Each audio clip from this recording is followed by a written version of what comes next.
दोस्तों, आज हम बात करेंगे ईरान के बारे में, या 1200 ईस्वी पूर्व से पहले फारस के बारे में, क्योंकि पुराने समय में उसे फारस कहा जाता था।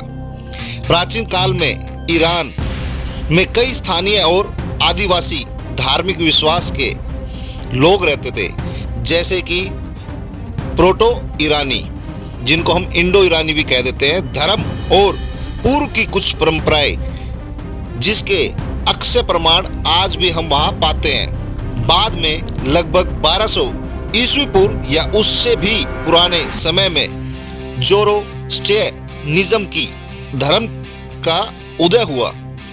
धीरे धीरे मुख्य धर्म बन गया, जिसे हम पारसी धर्म भी कहते हैं। विशेष रूप से प्राचीन फारसी साम्राज्यों जैसे अहमेनीज एम्पायर और सासानियन एम्पायर के राज्यकाल में और उस समय का राजधर्म यही था। इस धर्म के अनुसार एक सर्वोच्च देवता ओहरा माजदा तथा अग्नि, प्रकाश आदि को पवित्र माना जाता था। 7वीं सदी में अरब मुसलमान आक्रमण के बाद फारस में इस्लाम आया। इसके बाद धीरे धीरे बहुत से लोगों ने अपनी धार्मिक पहचान बदल ली। समय के साथ फारसियों की संख्या में भारी गिरावट आई। कई फारसी या तो इस्लाम अपनाने लगे या देश छोड़कर चले गए। उदाहरण के लिए कई फारसी समूह पूर्वी स्थानों की ओर चले गए। इस तरह पुरानी प्रौढ़ फारसी धर्म संस्कृति धीरे धीरे नई इस्लामी संस्कृति के अंतरण में समा गई। वर्तमान में ईरान पूरी तरह लगभग इस्लामिक देश है। ज्यादातर लोग शिया इस्लाम मानते हैं। अनुमान है कि कुल जनसंख्या का 90 से 95% शिया मुसलमान है।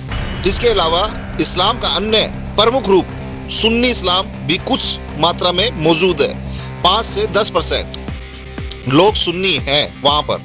गैर मुस्लिम धार्मिक अल्पसंख्यक भी मौजूद हैं, जिसमें फारसी, ईसाई, यहूदी आदि शामिल हैं। इन्हें मुख्यतः कुछ खास शहरों में यज़द, कैरेमान, तेहरान आदि में ही पाया जाता है। हालांकि अब इन अल्पसंख्यकों की संख्या कुल आबादी के मुकाबले 1% से भी कम है।